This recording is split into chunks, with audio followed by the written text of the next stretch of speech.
Hey everybody, what's up? It's your boy MJ and welcome to the Black Wine Guy Experience. My guest today is an industry changemaker, a leader for diversity and inclusion in the hospitality, food, and beverage industries, a professor, a philanthropist, a mentor, a sommelier, a wine director. Everybody welcome Tonya Pitts. Hailing from the Midwest, Tonya worked in restaurants while attending law school when she realized that she had a gift for wine and a disdain for the law. As sommelier and wine director for one market restaurant in San Francisco, Tonya curated a wine list with a bold style and flavor profile, including offerings by women, Black, and Latino winemakers. Since 2011, Tonya's wine programs have received Best of Excellence awards from the Wine Spectator. She joined Wine Unify as an ambassador, advisory board member, and mentor to people in the BIPOC and LGBTQ communities who are pursuing careers in the industry. And you may have seen her on CBS This Morning, Daily Beast, and Wine and Spirits Magazine, Somm Journal, Tasting Panel, Wine Stream, Wonder Woman of Wine, Wine Spectator, Instagram, TikTok, and many more. Everybody welcome Tonya. Hey, MJ.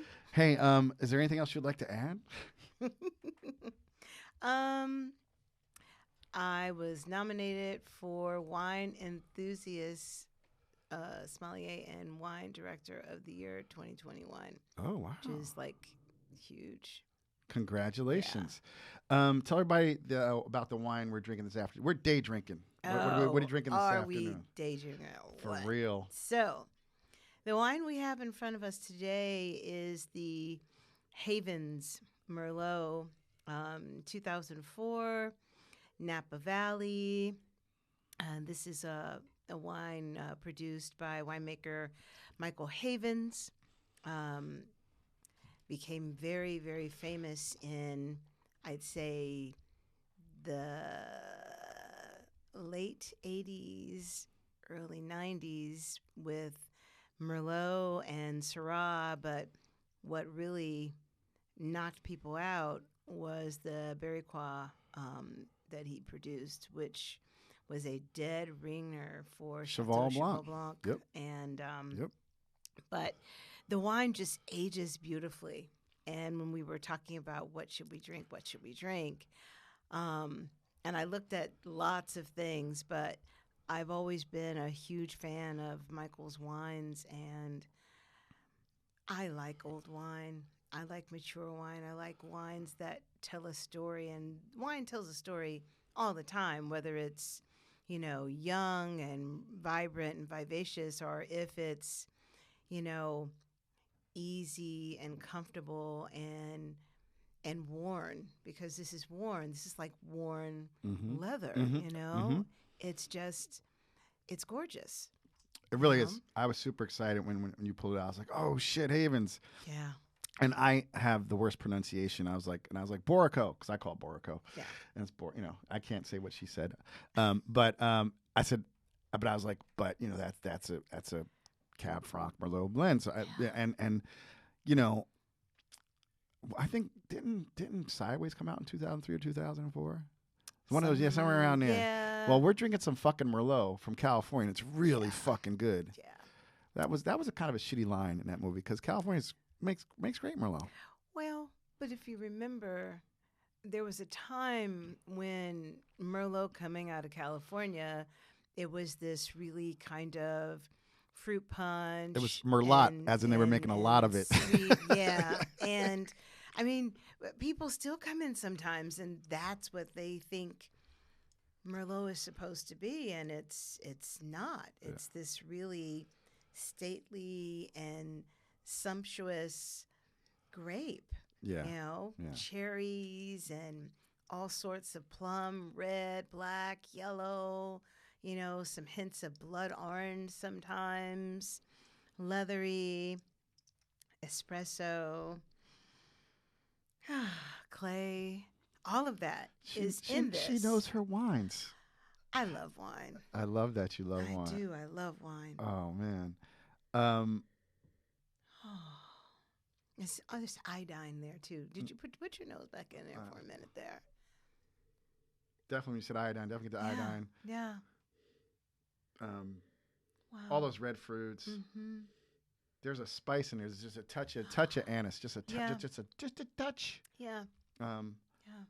Probably some clove in there too. Mm-hmm. Yep. So we like to start at the beginning. Where in the Midwest did you grow up? St. Louis. Oh shit, you're from St. Louis? Yeah. Now what's St. Louis? Every city has a name. What's St. Louis's name? What do you mean? Well, like New York's the Big Apple. Oh, the Show Me State. I know Missouri's a Show Me State, but I thought there might be like, because I'm thinking Nelly. I'm thinking Nelly '90s, the hip hop scene. Like there must be some like anyway. Oh yeah, as my grandma used to say, we got little Nelly. I'm like, what, Grandma? Your grandma was up. She was up on Nelly. She came to visit one winter, and we're like, what? And it came on. That's Little Nelly. We're like, who? What? How do you know that? Well, they play it all over the radio and just everywhere. Everybody loves him. Look at Grandma knowing about country grammar. I know, country grammar. Country grammar. Okay, so St. Louis. What was that like? I mean, that is the Midwest. That is definitely Midwest. Oh, boy. My childhood was private schools and private university, lots of friends, but very close-knit family, big family on both sides. Yeah, how big was your family? Because I had 54 first cousins when I was like a teenager. Let me just put it to you this way. My dad came from a family of 15. Oh, yeah, my dad came from 10, so you got us beat. Yeah. Yeah. So it's... family gatherings, over the holidays. I can remember my dad's mom had a house, and there was a basement, what they call Raskella, and there's a bar downstairs, and the wood paneling as you go downstairs. Yeah. And it was a big house. There were 3 levels, and there were just people everywhere, and that was the holidays. Remember those holidays in the 70s? Like, and all the adults, it'd just be a house full of smoke. Yeah. Like, I remember going over to my aunt's house. That and alcohol everywhere. My Aunt Mary Jo's house, yeah. It was alcohol and just cigarette smoke, like, everywhere. Mm-hmm. And we survived somehow. We survived without seatbelts for most of our childhood. And, oh, yeah. And just being in the car with, my parents didn't smoke, but, like, when I'm an aunt, my uncle smoked cigars. It was just like... Anyway, I still like the smell of cigars. Well, cigars are like wine in one way. They're very aromatic. There's different. I don't want to say strains. Yeah, I guess strains of tobacco. Mm-hmm. You blend how it's. There's master cigar makers, so it all makes sense. They all taste different. They all taste different. Yeah. So you said it was private schools and things like that. So was education, is that something important to your parents? Oh my God, yes. I was a Head Start kid. Oh, okay. As soon as I could walk and talk, I was put in school, and I'm grateful for that because education and learning more than anything. Learning. Because these days we don't all follow that path of going to a college or a university.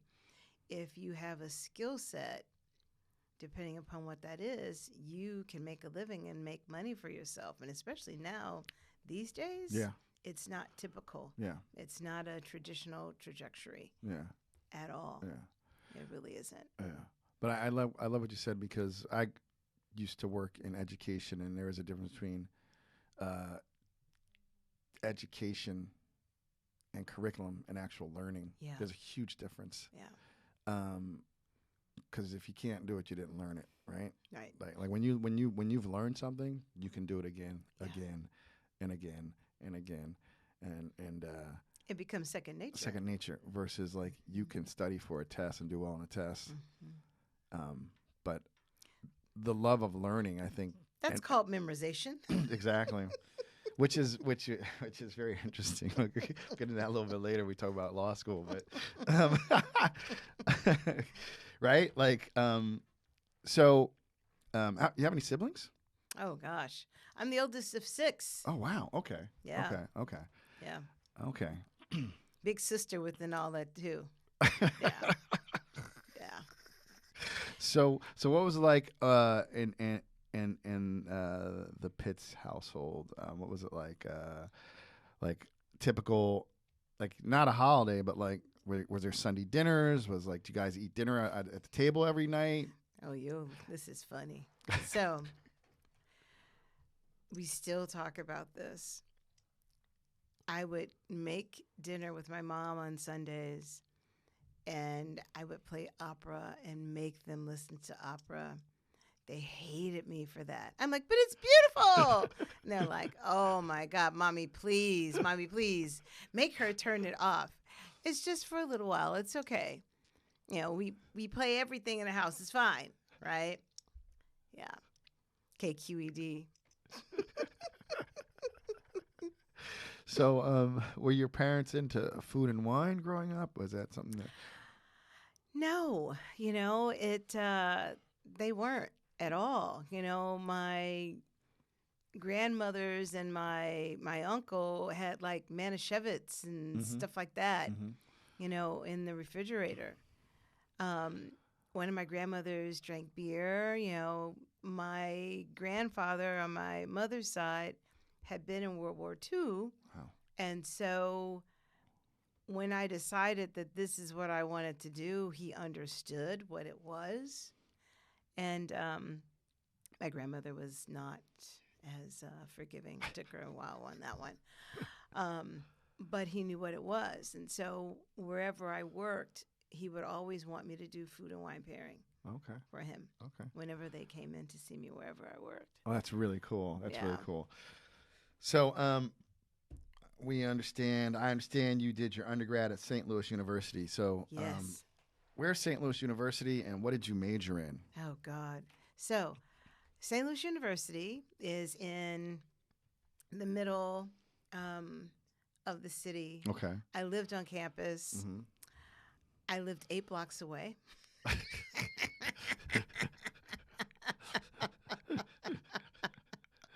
They were like, what? I'm like, yeah, I know. But I had the opportunity to go and to do this. So, I did. I thought for many years of my life that I wanted to be a lawyer. So I was in the pre-law program. Okay. I was minoring in studio art. And I was spending more time in the studio late night painting. And so the dean was like, of the art department, so what are you going to do? Because you're doing all right, but this is obviously something that you're much more in tune with, and it's taking a lot of your time. And so I started looking at art schools, and I came to San Francisco for a really long weekend, got off the plane. It was the most shittiest, horrible weather. But there was this feeling and this electricity, and it just felt right. I looked over the city, and I spent that weekend going from neighborhood to neighborhood and just sussing everything out. And I decided I was moving, and that's what I did. So, I know, right? No, it's still, well, first of all, I would say I had a similar experience at my first college, which is very interesting, some of the parallels between you and I. The first college I went to was maybe 10 minutes from my house. And like I commuted for a year and I was like, this sucks. And when you live on campus, and I used to work with inner city kids, and I'd be like, I don't care if you go to Southern, which is in New Haven, you need to live on campus because it changed. Because a lot of kids don't have a chance to see something different, and like you get to be in a different world, right? So I totally understand why you like wanted to live on campus, because it's not. When I commuted, it wasn't the same thing. I had a job, I was commuting, but when I was on campus, like, oh, it's a college. It's like there's an experience, right? Oh yeah. And I think by living on campus, it shapes you. So you left for San Francisco. Did you graduate from St. Louis U? Oh, no. Oh, so you didn't even graduate. Okay. Mm-mm. Okay. Oh, okay. no. And I did some of my research, but not enough because I had to be a resident for a year before I could even start school. Right. And so I actually got a job at Zuni Cafe Okay. working in that time. And shortly thereafter, got tapped to go and work for Jeremiah Tower at Stars Restaurant. And I did both. They basically shared me. And I didn't look back. And that was that. Well, And as I tell people now, I didn't do that, but I now use food and wine as my canvas, and I'm painting a picture and a memory for someone. But I do still paint. that's beautiful. I like that. Now, I just got to back up just one tick. Uh-huh. How'd that go over with your parents when you said? Oh my God. Because you went out like this was Oh, it wasn't a no. snap decision. See, I also people think if you deliberate on a decision longer, it just means you took longer. Like if you know, you know. So you went out there for a weekend, you walked around, you're like, I'm done. You had to come back to St. Louis. What'd you say to your parents? I'm moving to San Francisco and I'm going to art school. I'm going to College of Arts and Crafts, and that's what I've decided to do. My mom was okay.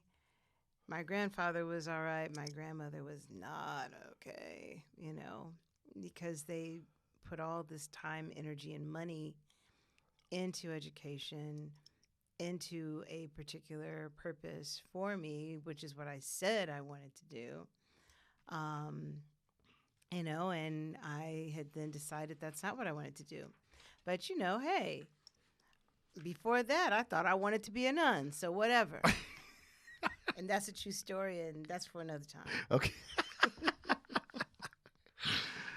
Oh, I love it. I love it. So you got two jobs out there. They're sharing you. And you're not in school, so what was it like that first year in San Francisco working in hospital? Like, what was it like for you? It just intensified what had already been before.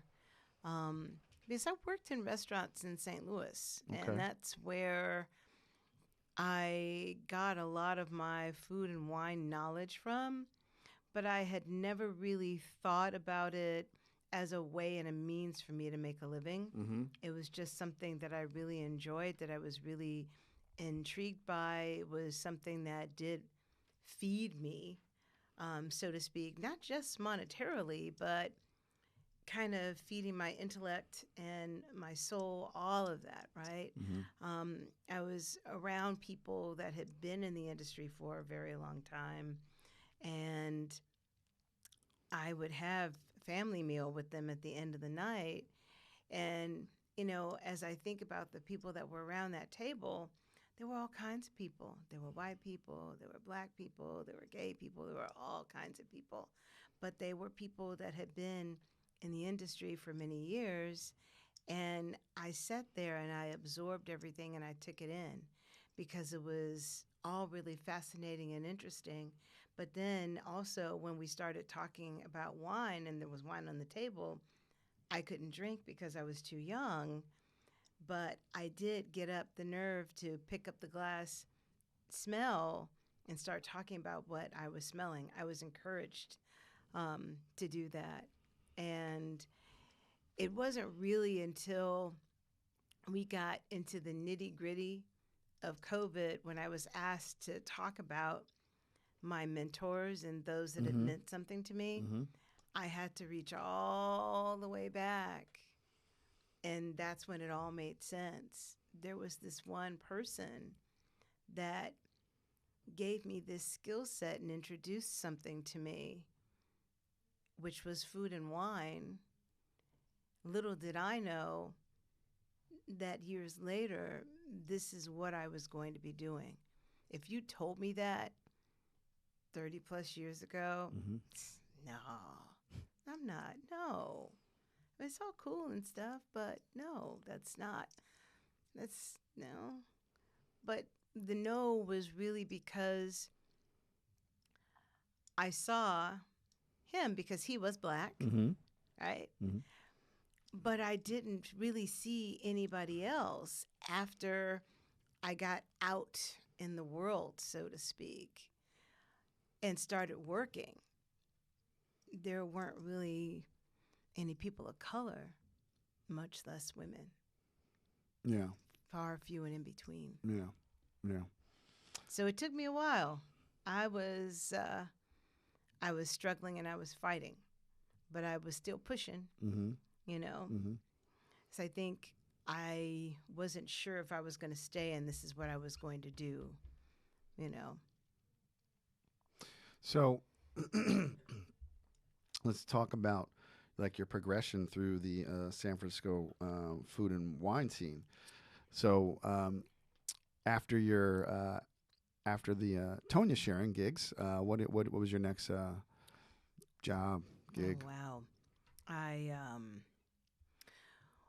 met Loreta Keller, Chef Loreta Keller, when I was working at Stars, and she opened her own restaurant, she and her husband, and it's called Bizou. And a year after they opened, I followed. And I always say this to people, you never know who's looking and watching you and your progress and what you do. And I had no idea.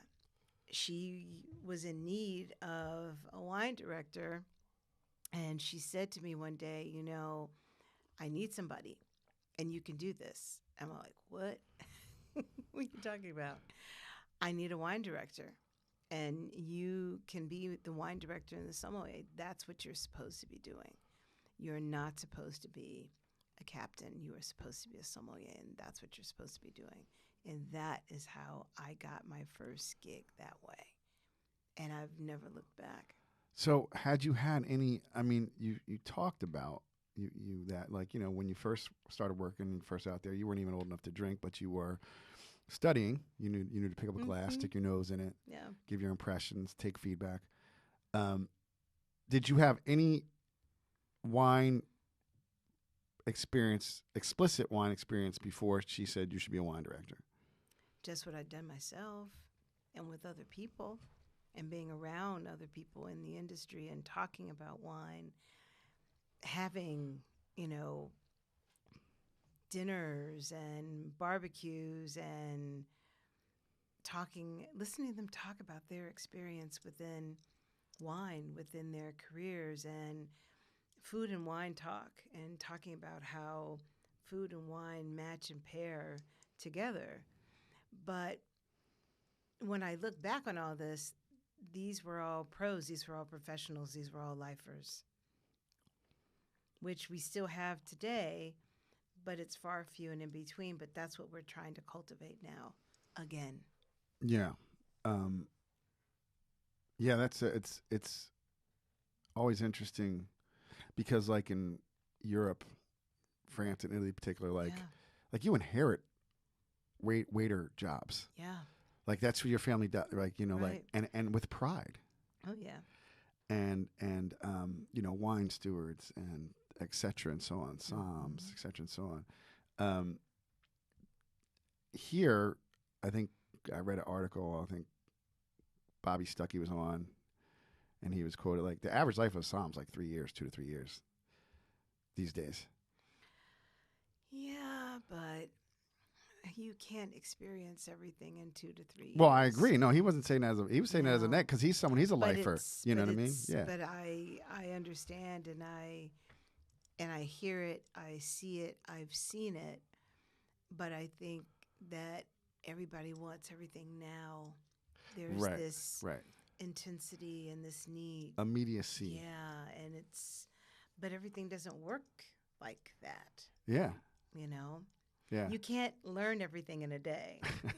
Not unless they put some little program in you. Yeah, this is the Matrix. You know, yep. He's like, whoa, You just I know wine. Plug me in. Yeah, he's like, whoa, I know Bordeaux. Show me. Exactly. You know, it doesn't work like Just that. like that. Let's tell me a little bit more. I mean, it sounds like Loreta really changed your mind. You're not your mind, your life. Well, she's funny. and now I can talk about it and talk to her without welling up with this huge emotion and cry, because she did give me a chance. But then when I think about it, when I went to work for Zuni, I was also given a chance by another woman, Mm-hmm. Sylvie Dar, who was the wine director at Zuni, who is now over, I think she's vice president of sales for Philippe Melka Oh, wow. now. And Wow. so when she and I see each other, first thing she says to me, "You are my girl first." I was like, and I just laugh and give her a hug and a kiss, because she gave me my chance coming into the city. She talked to me for 2 hours. I went in there to apply for a job. It was a Monday. It was hot. It was inventory. See, that's how green I was. I walked in there in inventory. No. I'm like, oh, she's here. Oh, what is she doing? Oh, she's counting. Oh, okay. But I'm going to leave my application and my, resume. But she was completely intrigued, and we talked for 2 hours. And she told me to come back the next day.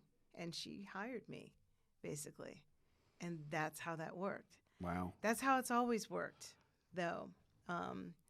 My little guardian angels are, if you want to say that, are people that saw something in me that I didn't necessarily see in me, because I wasn't tuned into that part. Because this is not what I had planned for myself. Yeah. Law school, art school, running a gallery, all of those other things, not this, But I've embraced it. And as you can see, I've embraced it fully. Yeah. What do you think, now looking back over the course of your career, 25 plus years, what do you think, now knowing yourself better, what do you think they saw in you back then? I think that they saw someone who had a great palate, but was also kind of filled with wonder. Yeah, I'm filled with wonder. And I'm still filled with wonder. The anticipation of opening that bottle and what's going to, the liquid that's going to pour out. Is it going to be absolutely fantastic? Is it going to be over the hill? Is it not going to be made properly? Is it going to be off? All these things run through my head as I'm opening a bottle of wine. Oh my God, is the cork going to be okay? Is it, please don't break? I have a Durant and I don't use it all the time, and I should. I'm one of those. You're you're one of those? That is like the greatest invention. It is. I mean, I had Kevin Zraeli on, and I've posted pictures. I have to put them up again. He obliterated a cork, but it was a 53-year-old bottle of wine. But it happens.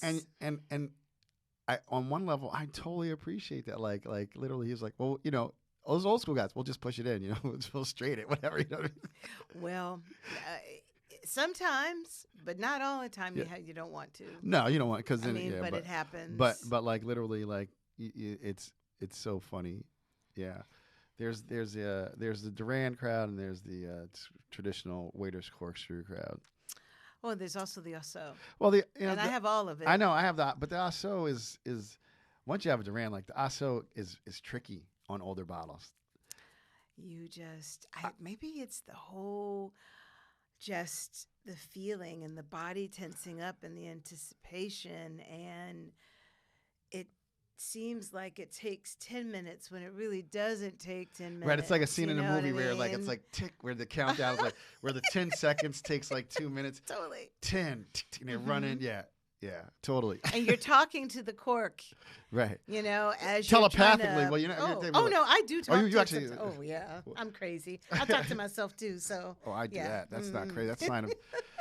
I'm the only person who understands me. Come on. Oh my God.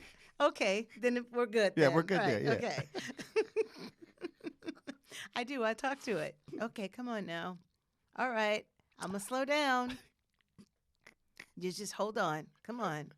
And then it's like half of an inch, and then it breaks. And I'm like, really? Really? Did you really just do that right now? Okay.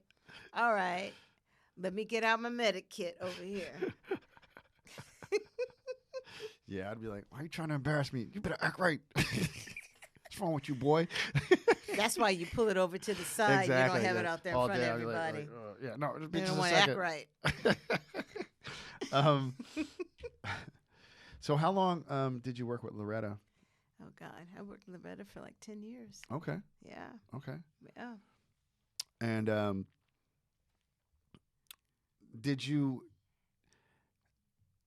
have you had any formal, I'm doing air quotes, training or? Oh, see. Now, what school did you go to learn your craft? Right. Well, during that time, there wasn't really a school to go to learn how to be a wine director or a sommelier. Right. You learned on the floor. You learned in the trenches, right. As we say. Yep. Do I have my certifications? Yes, I have my different pins and things. Okay. I have all that stuff. Yeah. But I tell people, when I got started, I had Larry Stone, as a mentor, Fred Dames, all these different people. I was wanting to become a MS and an MW. Oh, okay. Right? And they were just like, you should do MW. We could sit and listen to you talk about wine all day. Right? I could definitely see you being an MW. And so that is something that I'm going to still pursue because you're always learning. You never stop learning. Yeah. You never stop studying, right? But in those days, you applied to the court and they sent you a list of maps and books. You teamed up with the mentor and you started studying. Right. And then when you thought that you were ready, then you took your test. But I think all of that kind of changed when the Court of Master Sommeliers basically had a partnership with Behringer Glass. And there was this big influx of professionals that were allowed to study and at an accelerated rate and become sommeliers and get their certified pins. And that was probably in like 2000, 2001, something like that. And I was one of those. Okay. I didn't even know about it. Somebody put my name in and I got an invite. And I was like, what? And I just thought, this must be divine because it's on my days off. Yeah. I don't have to pay anything. Okay. Right. And then there we go. Right? Right. I love what you said because I always say you don't learn your lesson by reading about it in a book. No. This is a practice business. Mm-hmm. This is practice. And when I started like in 97 in New York, people don't understand. Like there's maybe like 4 somms in all New York City, like in the 90s, right? There weren't a whole lot of wine directors. The French restaurants had French guys who were sommeliers, but they had no pins. No. They just knew wine from being in France. Right. And even to this day, it's no diss on anybody, but even to this day, like a good retail store is going to have somebody in there who knows as much about wine as a master of wine. Like, well, you know what I'm saying? And you sometimes have to remind people that we all have our strong suits where we know so much about that particular subject or region. And it's the same thing. There will be somebody in retail, somebody that works on a floor, somebody that, runs a restaurant program that, is an Italian specialist. Yep. Look at Bobby. Yep. Yeah. Yeah. And that's where people go to for those answers to questions that they're not quite sure about Right. that person that Right. knows more than everybody else. And it's not always somebody that is wearing a pin. Yeah.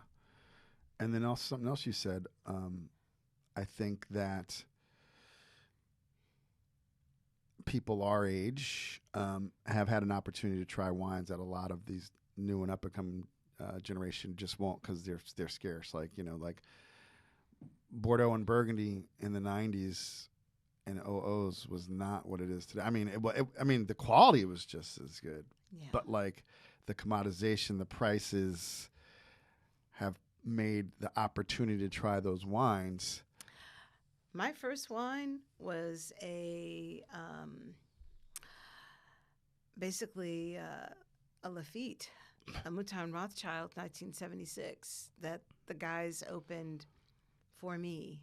And that's when I was like, mind blown. That's when I just fell down the rabbit hole. Yeah. Yeah. That was it. Yeah. But even then, I had no idea. But I just knew I really like this.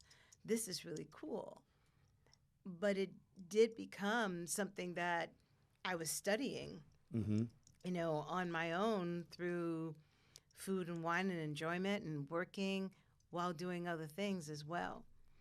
But as I tell people, if you don't necessarily see yourself doing it, others that look like you or resemble you in any shape or form, even if it's your same ideology, how do you know that you can do it?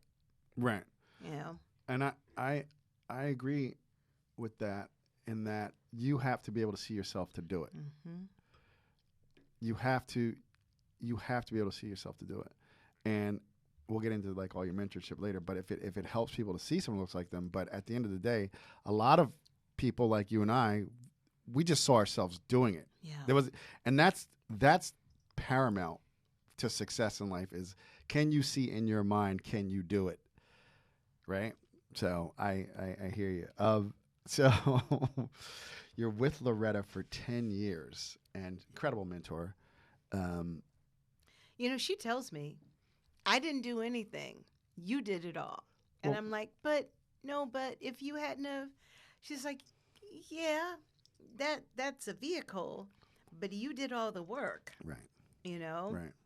I said, but I still say thank you because you saw something that I didn't see and you just pushed me forward, Yeah. to just go ahead and explore it all the way. Right. Right. Right. I forgot who was on here. And they said the most powerful thing is having someone believe in you. Yeah. And I think that's what mentors really do because they don't. They don't actually do anything except they just see something and that little bit, that extra they give you, like you might be wavering. And they say, hey, like, you're like, you're like, am I going to do, like, you're like, I'm supposed to be a lawyer. I'm supposed to be running this art gallery. But I'm really good at this. And that's, let's say, I'll say that as a person of color, like, let's be honest, as a woman of color, right? Mm-hmm. Like, and you said like your grandmother was not having it. Oh, she's right. mad Like, at me. like you're supposed to be a lawyer, Yeah. right? Like, you're not supposed to be like, what are you talking about, wine director? Yeah. You a waitress. What you talking about? You know. Right. What are you talking about? Going to work in a restaurant, waiting on people, serving people. Right. Yeah. All that. All of that. All that money wasted. And this is what you want to do. Yeah. But I'm helping people. Well, that's what I see it too. Like, do you get excited? Don't you? You have to, because you're still in it at the level where yeah. as you do it, right? Like, isn't there just something about like when someone comes, they ask to see the wine director, you come over, what are you having? And you recommend this, the perfect pairing, something, and they trust you, and then they ask you to come in, like, oh my God, Tonya, that was the best meal we had. Never those things went together. So like, what is that like? It's that, and it's turning a situation around as well. I use humor a lot. Yep. I can't get mad. I don't want the wrinkles. but to also diffuse situations Absolutely. as well. But perfect example is when I pulled this wine out of the sleeve that was clear, and you already kind of knew what it was. I'm weird like that. But you know what I mean? Yeah. But I pulled it out and put it on the table, and you're like, wow, Yeah. that is that. Yeah. That is that spark. That is that excitement of someone understanding and getting it not for you and for your vision, but for themselves, Right. and it all making sense. Yeah. Well, I mean, it is. I was like, I am a sucker for California wine because it's the only wine country I've lived in. Mm-hmm. And I was talking. I forgot. I talked to so many people, but I was saying, California wine still doesn't get the respect it deserves, really, in my opinion. I think this is a 18-year-old bottle of Napa Valley Merlot, and it's beautiful. I mean, it's light garnet. I mean, but it's just. Yeah. I don't even think it's pitching any sediment. No, and the rim variation. Yep. Around it's definitely garnet. But it's garnet. that you've got that kind of brown rim because it lets you know it's got age on it. Right. I almost bought a 1985 Kenwood today. Which I was just like, I think, Andre brought it. Andre brought it in food. '89. Andre brought an '89 Kenwood. Yeah. But see, that's another thing. People don't realize, like, a lot of these, and this is older now, but like, I mean, this is the 2000s, which this is why Havens is such a different producer. Yeah. Because there are people producing really big, rich, opulent fruit bombs during that time period. 04 and 05s were just, Yeah. they were not necessarily blousy, but they still had this kind of big concentration of fruit in the middle of the palate. And then it's as though it were a speedball, and you throw that speedball, and you had the ball itself, which was just all this fruit. And then trailing behind it, you had all these other nuances of fruit and earth and tobacco and just fossils and all this stuff and spices, right? But it was gobs of fruit in the middle and in the front of the palate. This is not that. No. And I like gobs of fruit, but I Right. appreciate, I love, like, literally, you guys, I was like, oh shit. That's what I said. I said, oh shit. Yeah. Variety is the spice of life. It totally is. That's the whole thing with wine. There's so much out there. Yeah. So much out there. You were with Loreta for 10 years. And then we got off on this It's track. okay. I know. It's fine. That's what we do here. Yeah, it's okay. I drink wine and talk shit. That's all right. What was it like to move on from there? It was hard because I don't want to say I got bored, but I felt like I wanted to do more. A little complacent, maybe? Just a little bit. Tad. And so in the midst of running the program, I also did a program for, how should I put this? It was It's so good. media arts. And so I decided that I wanted to become an information architect. Oh. And so I did that for like a year and a half. Were you still working in the industry, or you just okay? Okay. Well, see, when you're young, you got lots of Yeah, I energy. know, right? You can do anything, right? And so I did that for like a year and a half, and everything collapsed. And what did I do? I went back to restaurants and went back to what I was doing before. But I even have to say for myself, there was this newfound appreciation, but also just this kind of shot in the arm as well, because I like to create things. I like to dig deep and pull things apart. I'm allowed to do that with wine. I'm allowed to do that with food as well. Mm-hmm. I was allowed to do that with information and putting together someone's view of looking at things on a computer screen.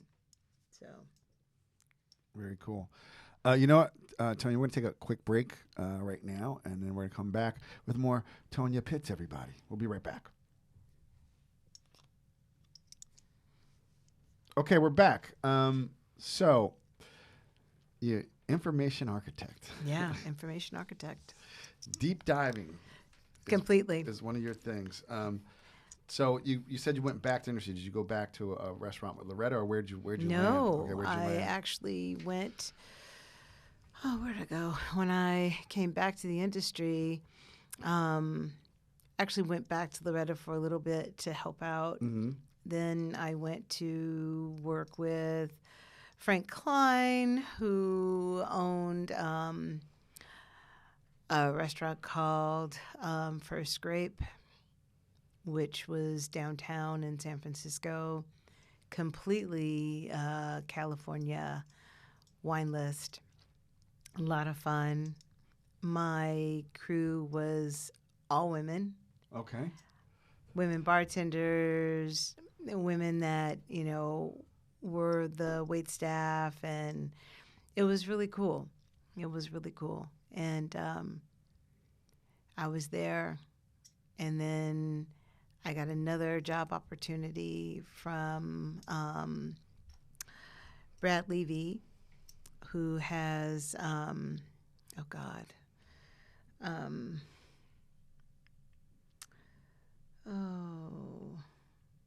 Flying Saucer was right down the street. Firefly, and who happened to be from St. Louis. Okay. As well, which I didn't find that out until several months after working for him. My uncle was one of his good friends in high school. It was crazy. That is crazy. I was like, oh my God. And so I was there with him for a while. And when I left there, I went to work at for Kempton. And I worked for Kempton for a couple of years as a AGM, wine director, and sommelier. Funny part about that, I actually ran into Nikki Leandakis over the weekend at someone's birthday party, and they all kind of put me on the spot because the other person that was there in the birthday, they were like, oh my God, so what do you want to say to me? And I was like, oh. And, I was looking at all these people that were in this room that were an intricate part of my career. And I did say something. And then I was like, okay, I got to go now because I'm going to start crying in a minute. Yeah. Right. But it linked back to giving people opportunity and chances for them to grow and to blossom and to be themselves and to do something great. And I think that's why I do the mentorship stuff, as well, to give back and to help others. So when did you land at One Market? Oh, God. I landed at One Market in 2008, 2009. I tend to stay long periods of time where I work. It'll be 14 years as the wine director at One Market in September. I just hit 13 years this past September. So what was the wine program like when you inherited it, and what is it now? It's interesting. It was completely domestic, first of all. There was California, Oregon, Washington, some New World stuff, some things from Australia, but that was kind of the extent of it. And then after being there for about 4 or 5 years, we opened up a art gallery and tasting room and retail room and private dining space next door called Wine and Wall. And Wine and Law? Wine and Wall. Wine and Wall, okay. And we decided that that would be where most of the imports would live and be. And so that grew into its, its own self. But the wild thing about that is everyone knew that's what I had there. And so everything really kind of commingled anyway. But those wines were never really on the wine list until probably 4 years ago. Oh, wow. Yeah. So everyone would call it Tonya's secret treasure chest because you never knew what you were going to get. Tonya's stash. It completely, I'd have 6 people come in. We'd look at the menu. They'd say what they liked. And then I'd come back with 6 wines from 6 different regions in Italy or however, all on the fly,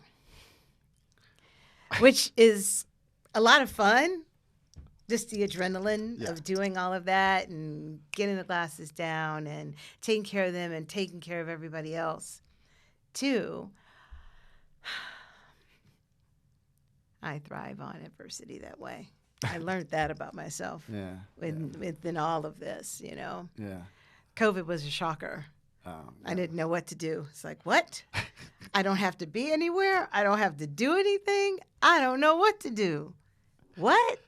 Yeah, I could see that could be tragic. There's huge adrenaline working the floor in a restaurant. Yeah. And that's even at Applebee's. We're talking fine dining, right?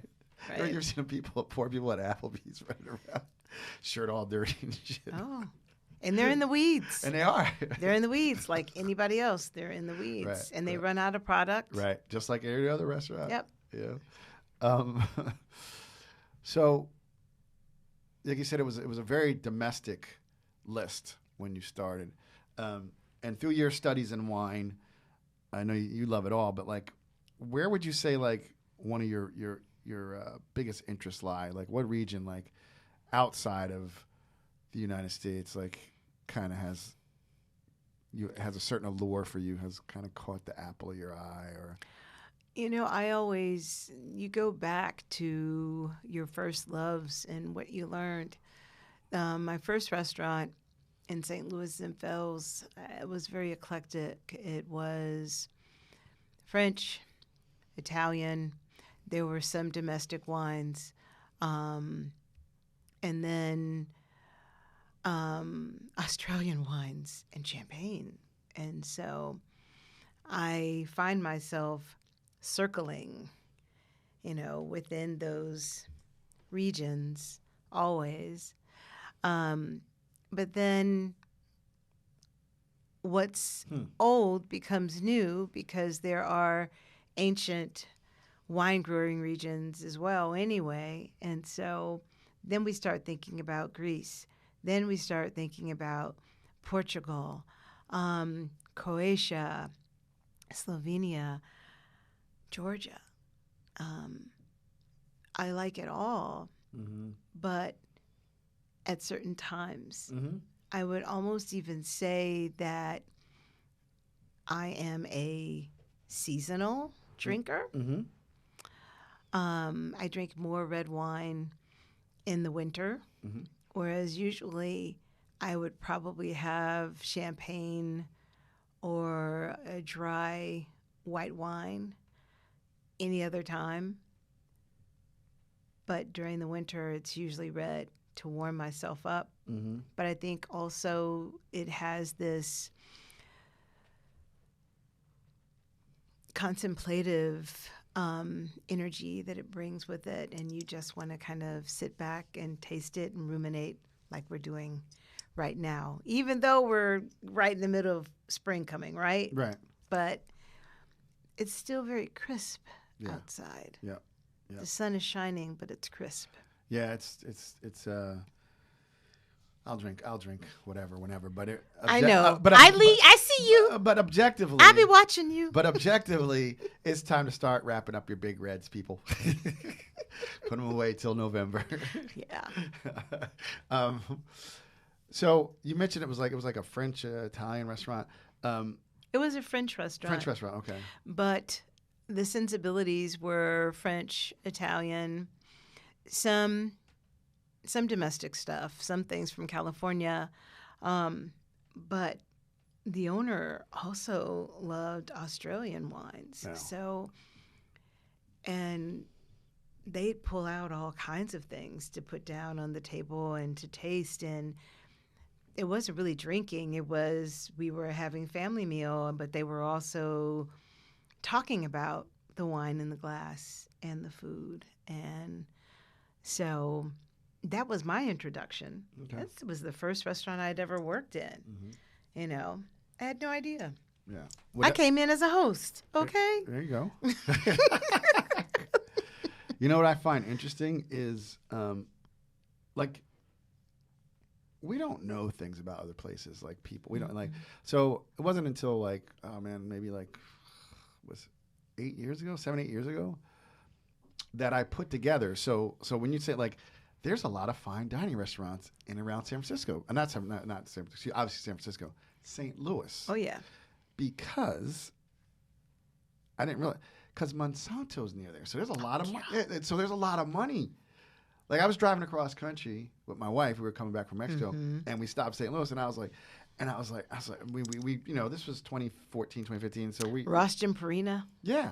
So I'm like, and then we're driving. I'm like, fucking Monsanto. I'm like, these are huge. I'm like, I think people like, particularly like if you grew up in California, New York, like LA, we don't necessarily realize how much money there is in Houston, Texas, because of oil, right? Or fucking St. Louis because you have Ross Loreta and Monsanto, and with that comes fine dining and fine wines. Like, you know, obviously there's only one New York City, but like there's cities around the country where there's incredible wine scenes because of what has come out of that place. New Mexico. You know. Follow the money. Yeah, follow the money, right? They always say follow the money, right? In all those drug movies, right? Follow the money. money trail. Follow the money. So let's get into something that's really high on your agenda, which is diversity and inclusion. You had said even, you know, like you would look around and not a lot of people like you. Women, people of color, LGBTQ plus A, etc. When did you decide to become a part of the movement to help make wine? And I'm gonna say more inviting for people.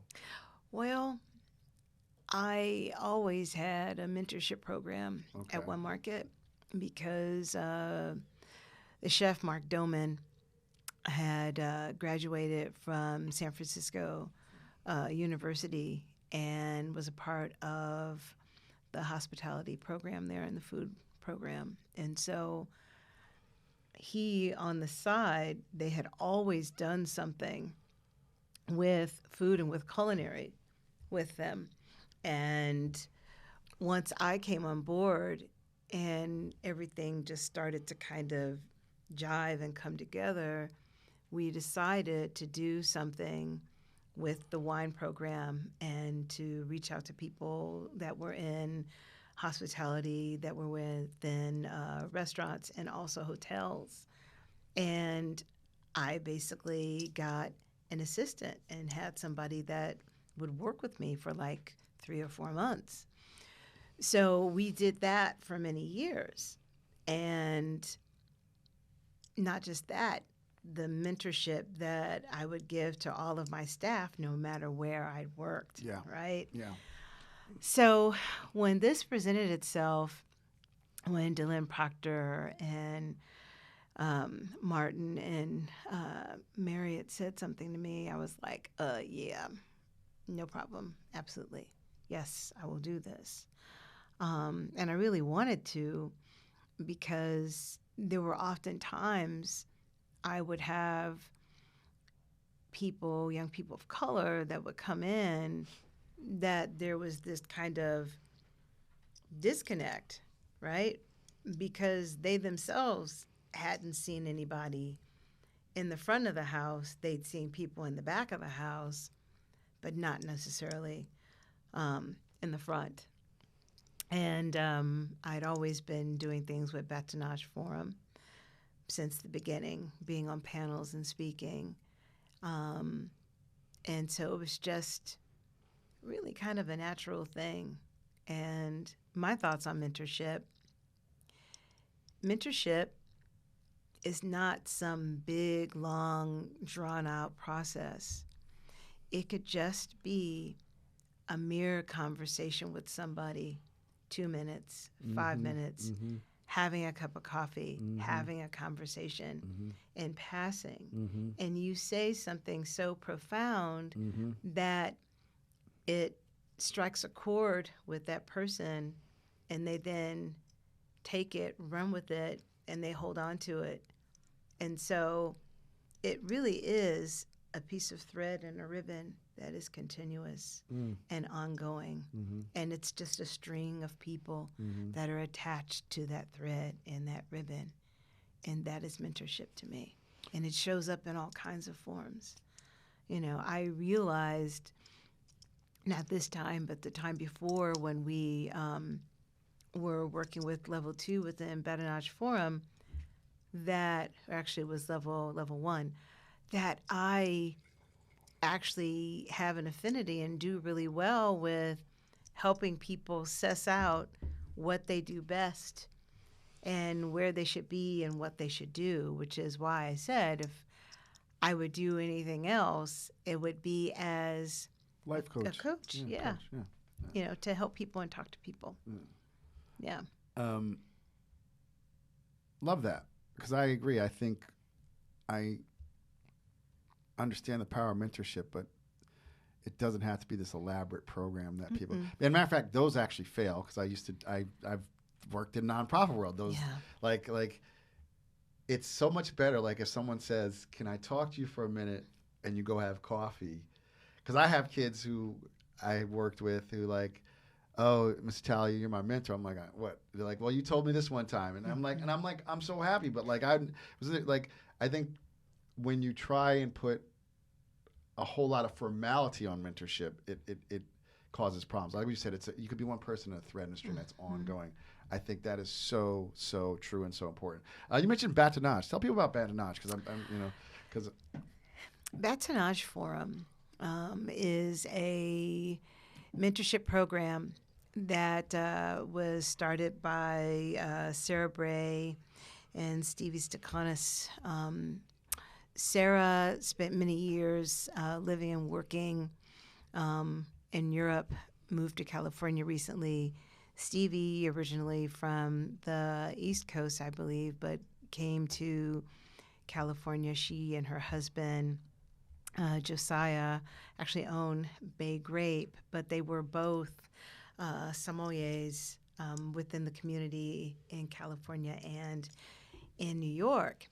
And they came up with Sarah and Stevie with this brainchild of bringing women of all walks of life together for a day to talk about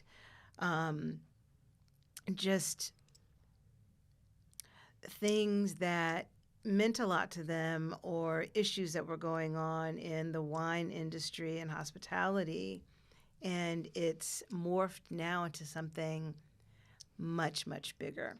I believe with the first festival, 400 people showed up, and we were actually in the backyard of someone's house. It was great, and it just, but what it showed them is that there was a need for these services and to help people along the way, and to just throw out a lifeline to people. And so that's what we do. And now it's morphed into having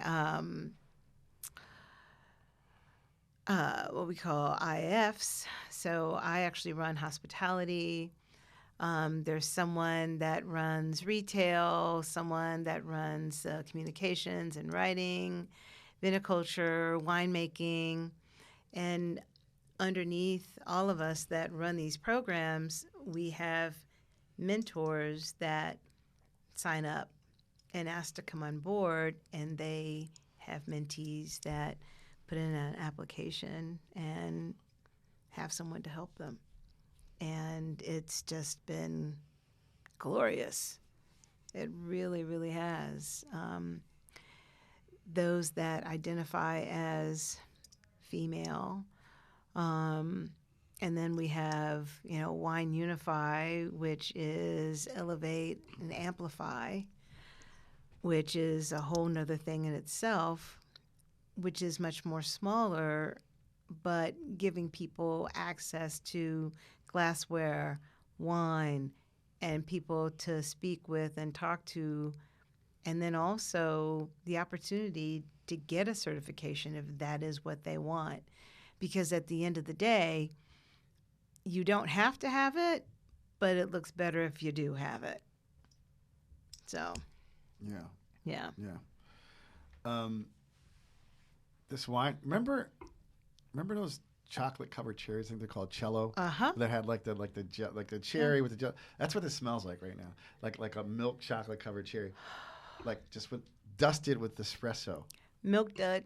Yeah, here you go. Oh shit, milk dud. Milk dud. Okay, I'm not gonna do a jingle.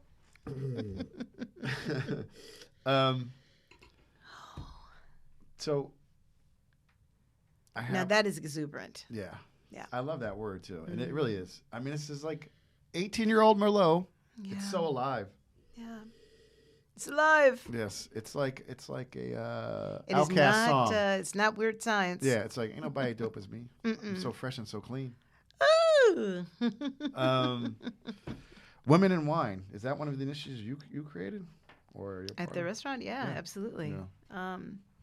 And as I look around now, there's all these initiatives now, which is really awesome because everybody can get their fix and dive into the fray of everything, learning a lot, and just supporting women in wine, women winemakers, women winery makers, women that own brands. That's a whole nother thing, as well. Executives that are within the fabric of companies, because that's not something that we've seen all the time as well.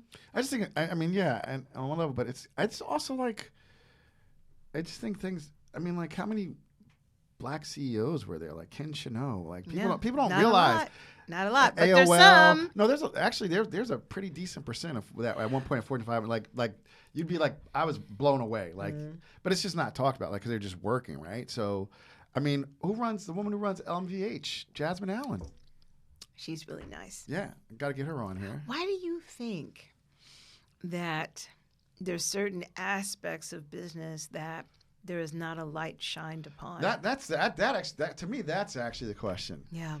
That is a question we need to explore, because that's big business. That's what I'm saying. Yeah, we're talking not Fortune. Not that wine is not big business, but we're talking because it is. Fortune 500 CEOs. We've had some powerhouses.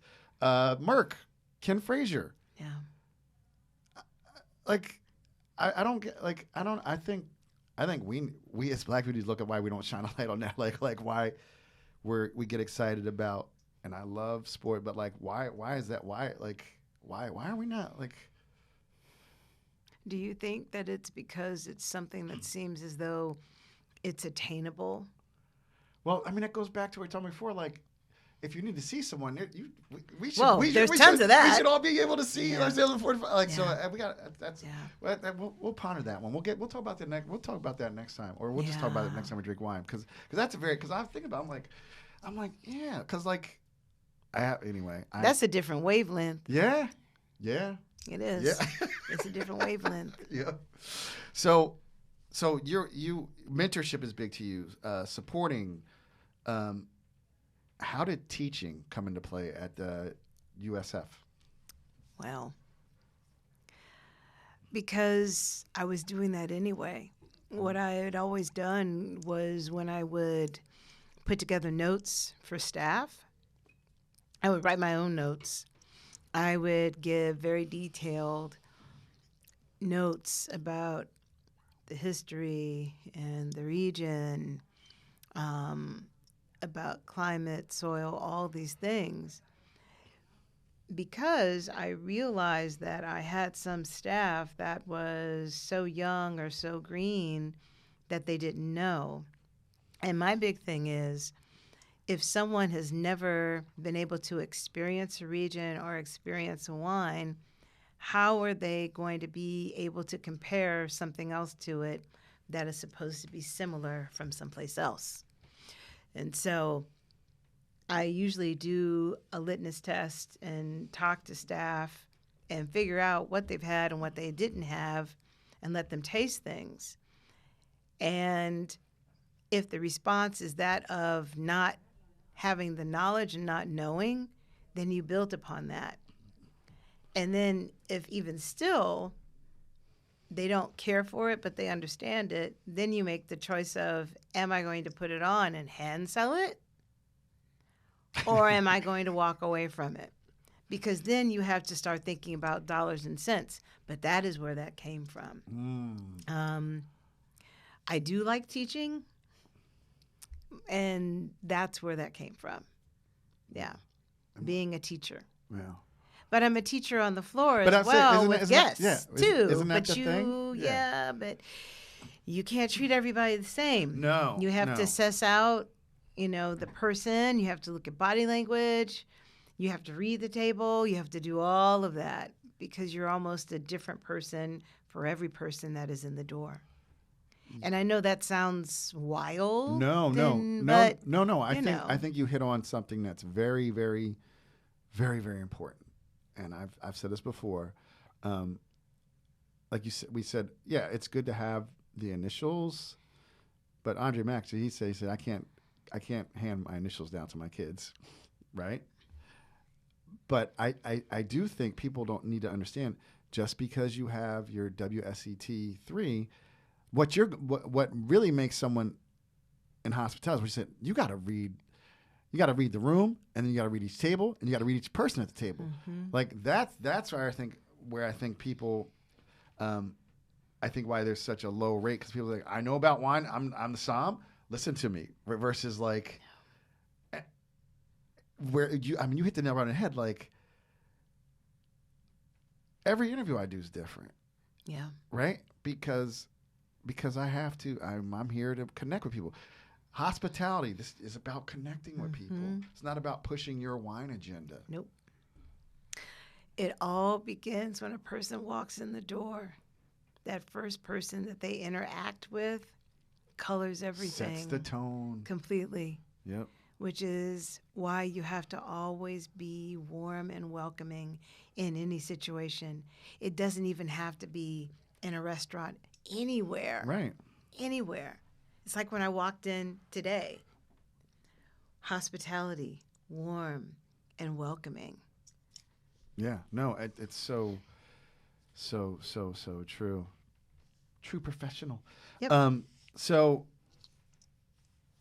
another thing you do, so you like, what are you in town for again?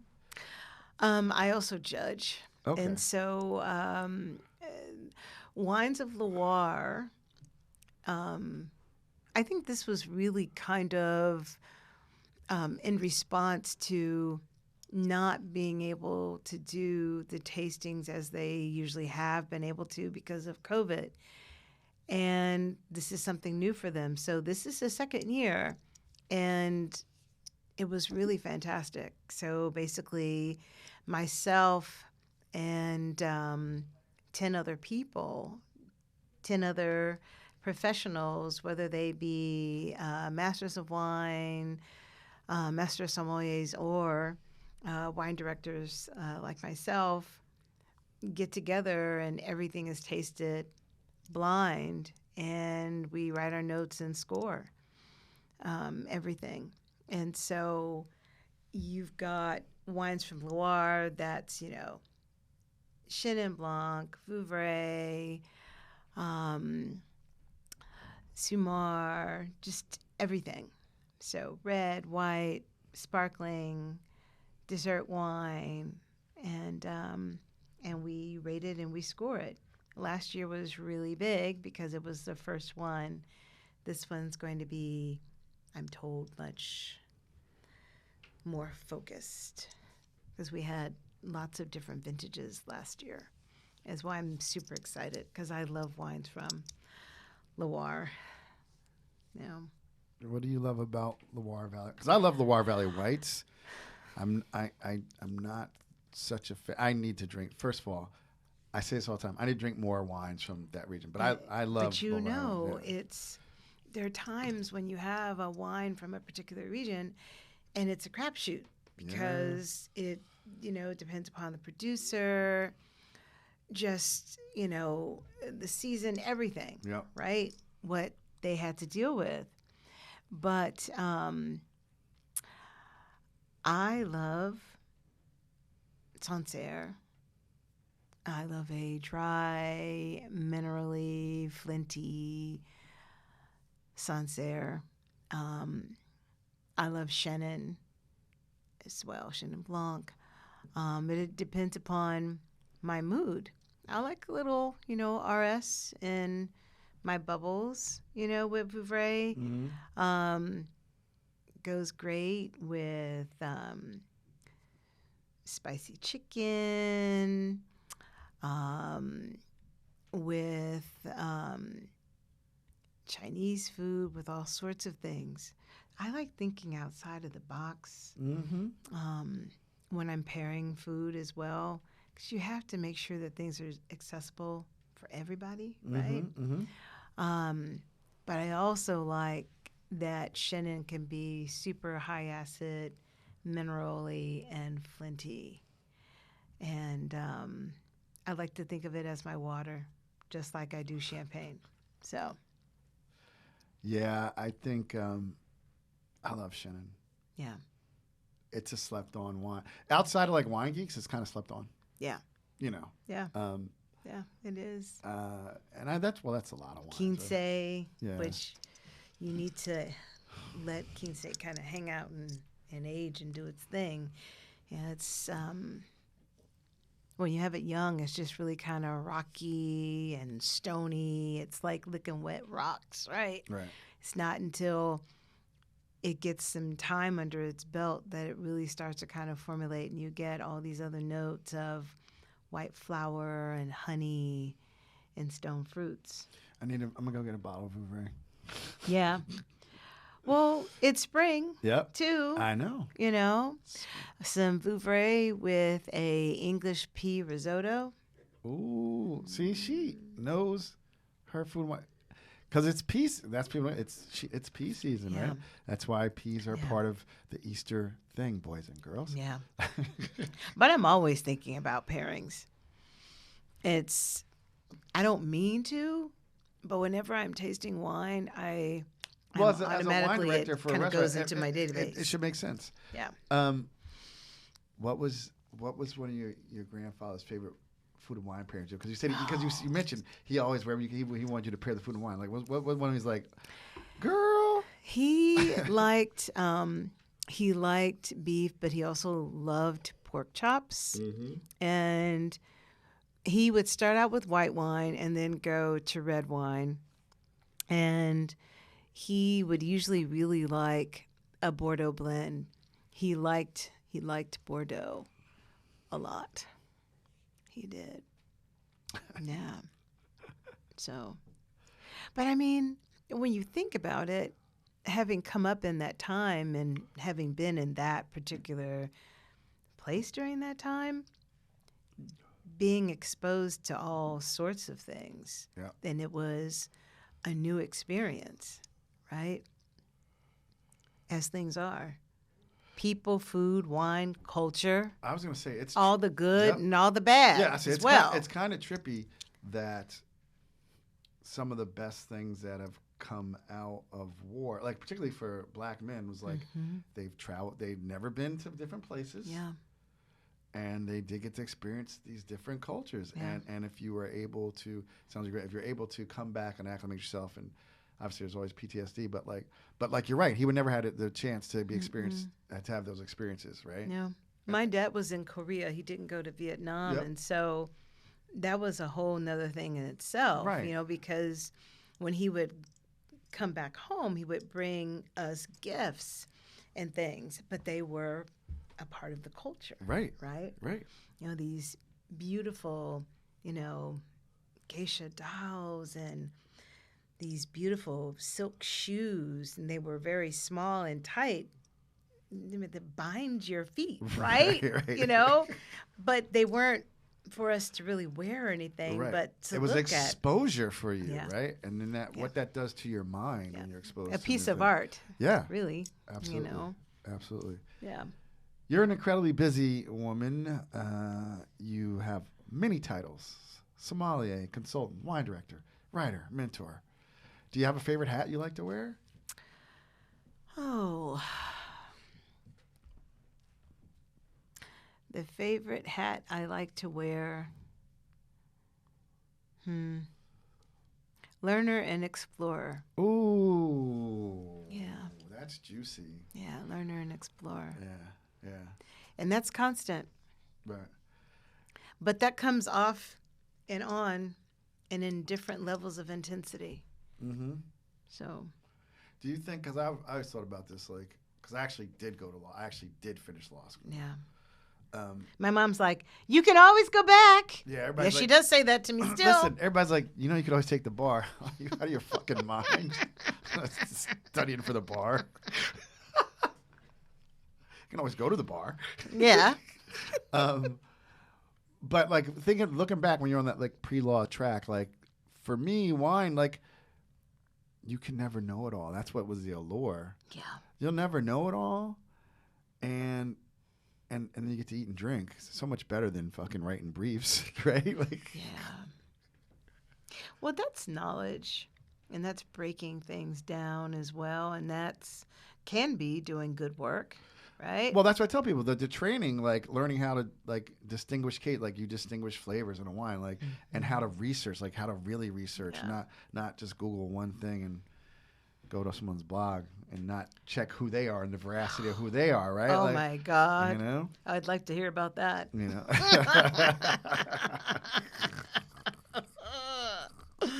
That sounds juicy. We could. That's a whole nother thing. A whole nother ball of wax. Yeah, exactly. That's a whole nother bottle of wine, maybe a Magnum. Ooh.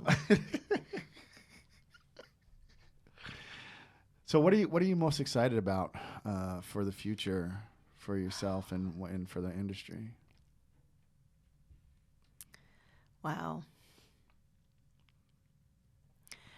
It's pretty wonderful to see the photos and the activity that is happening around all the special events, La Palais and all these other things. You know, because we haven't been there. Not really. No, listen. I went to Yeah. a tasting 2 weeks ago, and everybody's like, "Holy shit, this is amazing!" And I hope we don't take it for granted. We're like, "This is amazing!" Yeah. Like we're at a tasting, and there's spit bucket, like all the stuff we did, like all the Jeremy stuff that happens. Yeah.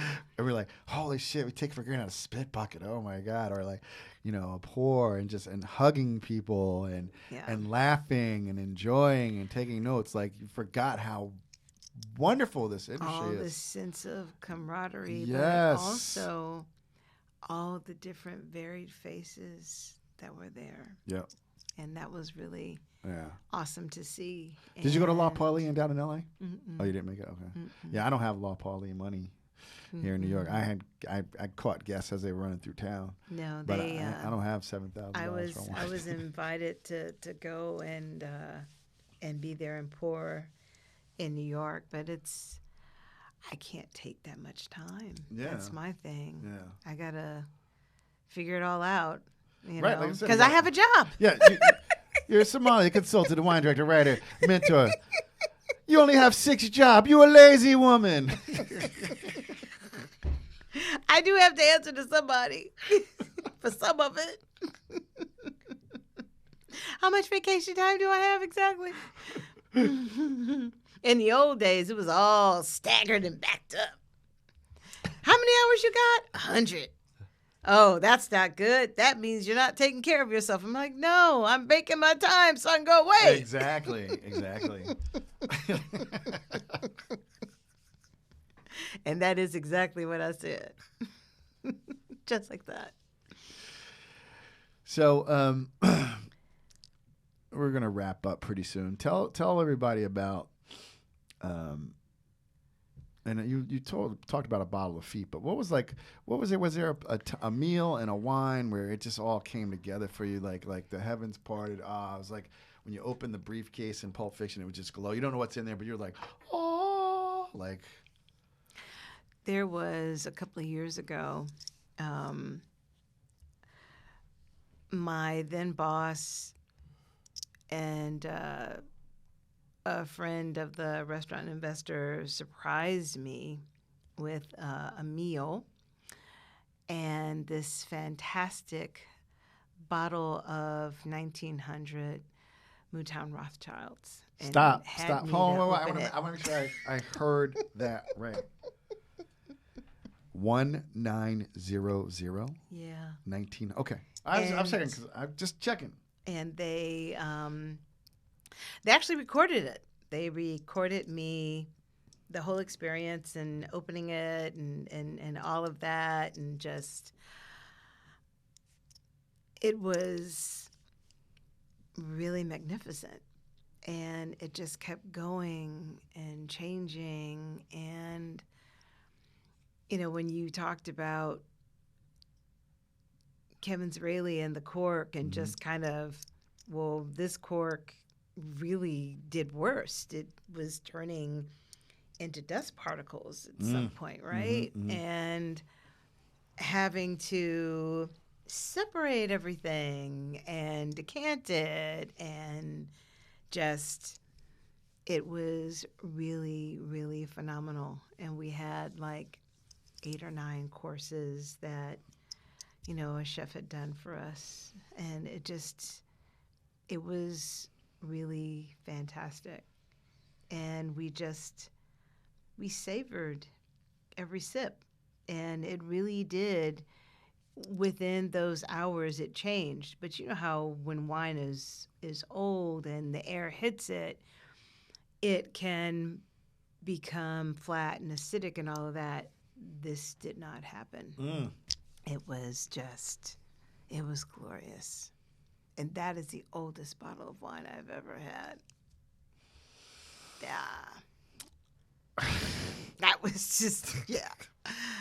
I'll have to, next time we see each other, I'll have to bring the CD-ROM. I was just like, oh, yeah, wow, please, man. Please. Holy moly. You know. Yeah. Yeah. Tonya, thank you so much for coming on. Thank you for being here having with me. Oh my God, this is I don't even 2 know years how in the many making. hours we've talked. I know. And there's probably we probably went over time. I'm sorry. No, we're not. MJ. No. We're right on time. No. Trust me, we are. Oh, so we packed a punch. Yeah, we packed the punch. Tell people where they can find you, how they can be a part of what you're doing. Oh, my name is Tonya Pitts, and I am on Instagram as Noir Sommelier Dame Tonya Pitts. And I am on TikTok as Noir Sommelier. If you are on Facebook, Tonya Pitts, and that is how you can find me. And if you are ever in the Bay Area, I am the wine director and sommelier at One Market Restaurant, an iconic restaurant that is one of the anchors of the city. The restaurant turns 30 in February, and I have been there for almost 14 years now as a sommelier and wine director. Pretty wild, pretty rad. Great food. It is. Again, thank you so much for being here. I'm going to come through and act a fool. That's good. We can do it together. I know. We'll do it together. And for everybody out there listening, thank you so much. Don't forget to check out the show notes for each episode. You'll find info on the wine we drank, links to cool things we discuss. We'll put Tonya's social media links so you can find her. And everybody, until the next time, all my mavericks, philosophers, deep thinkers, and wine drinkers, the boxes have all been checked here today. It's your boy MJ saying peace.